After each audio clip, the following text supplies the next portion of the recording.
একটি মহল বিএনপিকে সংস্কার বিরোধী বলে অপপ্রচার চালাচ্ছে বলে অভিযোগ করেছেন দলটির মহাসচিব মির্জা ফখরুল ইসলাম আলমগীর। বান্ডেল থাকলে প্রতি সেনমানিতে টাকা বাঁচবে।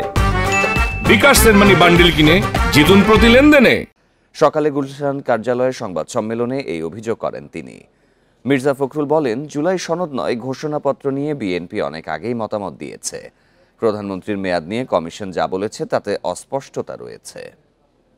বিএনপির সংস্কার সম্পর্কে বিভিন্ন রকম আপনারা কথা বলছেন যেগুলো সঠিক নয়। বিএনপির কমিটমেন্ট টু রিফর্মস এটা কোশ্চেন করবার কোনো সুযোগ নেই।